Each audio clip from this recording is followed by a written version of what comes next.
नमस्कार मित्रांनो, मी नूतन आणि स्वागत आहे तुमचं माझ्या मिनी व्लॉगमध्ये. जसं की तुम्ही पार्ट 1 बघितलंच असेल, आपण फिरायला गेलेलो आहोत कॅममॅक्स कलोटेला. त्याचं कंटिन्यू करतो आहे. हा आहे दुसरा दिवस आणि आता वाजतात सकाळच्या 8. आम्ही आलोय फटाफट आवरून ब्रश करून नाश्ता करायला. आणि तुम्ही बघितलं तर काय, ही चायनीज कोंबडी, हिला मी आयुष्यात पहिल्यांदाच बघितलं. आणि हिलाच नाही बरं का, अजून एक बघा, हे पॅरट, ह्याला पण मी आयुष्यात पहिल्यांदाच बघितलंय. कुठं होत्यात काय माहिती, हे पक्षी मला दिसलेच नाहीत कधी. हा पक्षी मी बघितला बघा आधी पण. अरे देवा, नाश्ता तर बाजूलाच राहिला ना, मी हे पक्षीच बघत बसलोय. मग लगेच जाऊन नाश्ता घेतला बघा. हावऱ्यागत एवढं सगळं घेतलंय, खाणार आहे का नाही माहीत नाही. व्ह्यू तर एवढा मस्त होता ना, बाप रे.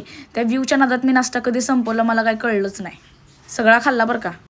तो व्ह्यू बघत नाश्ता करायला 1 तास लागला. नंतर आठवलं, अरे बापरे, आपल्याला स्विमिंग करायला पण जायचं. मग लगेच पटकन कपडे बदलले बघा, स्विमिंग करायला आली.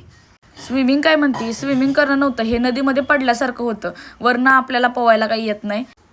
तरी पण ते लाईफ जॅकेट घालून मी मस्त पाण्यात बसल्यासारखं 1-1.5 तास पाण्यातच बसले. बाहेर काही निघालीच नाही बघा.